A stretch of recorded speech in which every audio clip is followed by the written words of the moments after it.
जाऊचु जा मद भाटी रे होलिया रहबू इ बुआ हब केते दिन पर आजी जागरी थोरे पीजे ताहा बोली मते घरु घोड़ी देबो का ई थोरे थोरे बोली करी केते थोर तू पीलु न कह तो टिके सुनसी से मागी खाई बुढ़ी डाकी गिरी देला बोली इटा सिने थोरे पीजे आर मंगलवार दिन जन मोर बुआ ने लागू थिलु हां हटा तो चावल जन बिकी गिरी मत पीलु हटा हरे हेटा भी तो थोरे न पीचे आर केते थोरती मते पचराबू जेते पिउचु जे कहले ना सरी मत पिया छाड़बू कि नहीं कह हरे तुई तो घर भीतरे थाइकरी डेली खाइलु बासी डाली तुन आर तुई काहीं जानबू मांस चाखना आर देसी मदर गुण मद मुई छाड़ी पारिबी नहीं जहा कहले भी ना छाणे ई बोरु गया केबे भी नहीं छाड़े गो माखनु मुई जाऊ छे तमे घर द्वार पाइलो भाउजो तमे कहीं एंता होचो को तो ई बोरुगिया के गोंस्टे आर चाउल गुडा दे दे माजे रांधी करी खाएबा हेंता कोले भी किछि लाभ नहीं भे मुई जाऊ छे रही जो भाउजो मोर कथा सुनो भाउजो रुको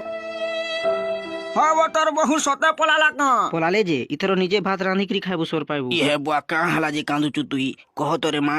तोर लागी तो कांदू छेटा तोर जोई के मत पियालु आर मधु आबुनालु तू मोर बाप नहीं पापा ए देदा भाई मान को हम अनुरोध करू छु जे जी मद व्यापार लगी मीटिंग हबा हती लगी सबे सहयोग करमे गारे हो की गार बाहरे हो जे मद बिकला ताके 2 लाख टका जरिमाना देबा के पड़बा आर भी गुटे बड़े हेटे कोठा कहबार अछि सबे ध्यान देकरी सुनबो हाय बय काय मीटिंग करू छ कि फिटिंग करू छ जे बुआ मुई तुमको बड़े हेटे कोठा कहबा लगी केड़े रगड़े हाबड़ी हेई करे आसु छ